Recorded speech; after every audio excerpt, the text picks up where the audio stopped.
ইসলামী ছাত্র শিবির জিন্দাবাদ জিন্দাবাদ। আসসালামু আলাইকুম ওয়া রাহমাতুল্লাহ। সম্মানিত ভাইরা, আপনারা সবাই কেমন আছেন? আউযু বিল্লাহি মিনাশ শাইতানির রাজীম। বিসমিল্লাহির রহমানির রহিম। সম্মানিত ছাত্র শিবিরের জনশক্তি ভাইরা, আজকে বাংলাদেশ ইসলামী ছাত্র শিবিরের ৪৯তম প্রতিষ্ঠা বার্ষিকী।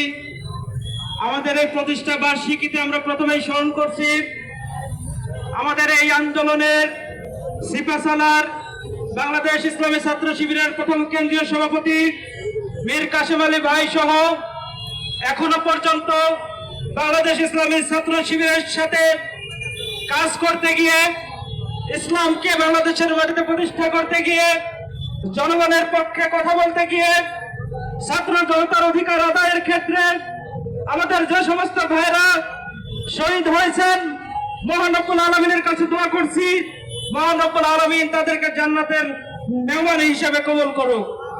সম্মানিত উপস্থিতি, আমরা স্পষ্ট করে আজকে কয়েকটা বার্তা আপনাদের সামনে দিতে চাই।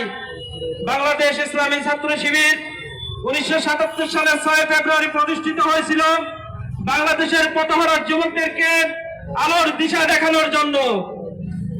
বাংলাদেশ ইসলামী ছাত্র শিবিরের প্রতিষ্ঠার মূল লক্ষ্য এবং উদ্দেশ্য ছিল বাংলাদেশ থেকে দুর্নীতি, চাঁদাবাজ, বাংলাদেশ থেকে জুলুম নির্যাতনের নিষ্কাশন করার জন্য। সম্মানিত উপস্থিতি, আমরা আপনাদেরকে আজকে স্পষ্ট করে বলতে চাই, বাংলাদেশ ইসলামী ছাত্র শিবির প্রত্যেকটা ক্যাম্পাসকে নিরাপদ করতে চাই, প্রত্যেকটা ক্যাম্পাসকে সন্ত্রাস মুক্ত করতে চাই। প্রত্যেকটা ক্যাম্পাসে আমরা যেভাবে দেখেছি বিগত দিনে, ক্যাম্পাসগুলোতে হলে আমরা যে মব কালচার দেখেছি, হলে যে গ্যাংস্টার কালচার দেখেছি, হলে যে সিট দখলের পায়তারা দেখেছি, এবং অন্যায়ভাবে শিক্ষার্থীদেরকে হলে আটক রেখে নির্যাতনের যে দৃশ্য দেখেছি, আমরা এই ধরনের সন্ত্রাসী কর্মকাণ্ড শিক্ষা প্রতিষ্ঠানগুলোতে আর দেখতে চাই না। সম্মানিত উপস্থিতি, আমরা স্পষ্ট করে বলতে চাই, শিক্ষার্থীদের কাজ হচ্ছে পড়ালেখা করা, অধিকার আদায়ের জন্য আমরা পথে আর নামতে চাই না। আমরা আমাদের অধিকারগুলো যেন সরকারের কাছ থেকে, সরকারের প্রত্যেক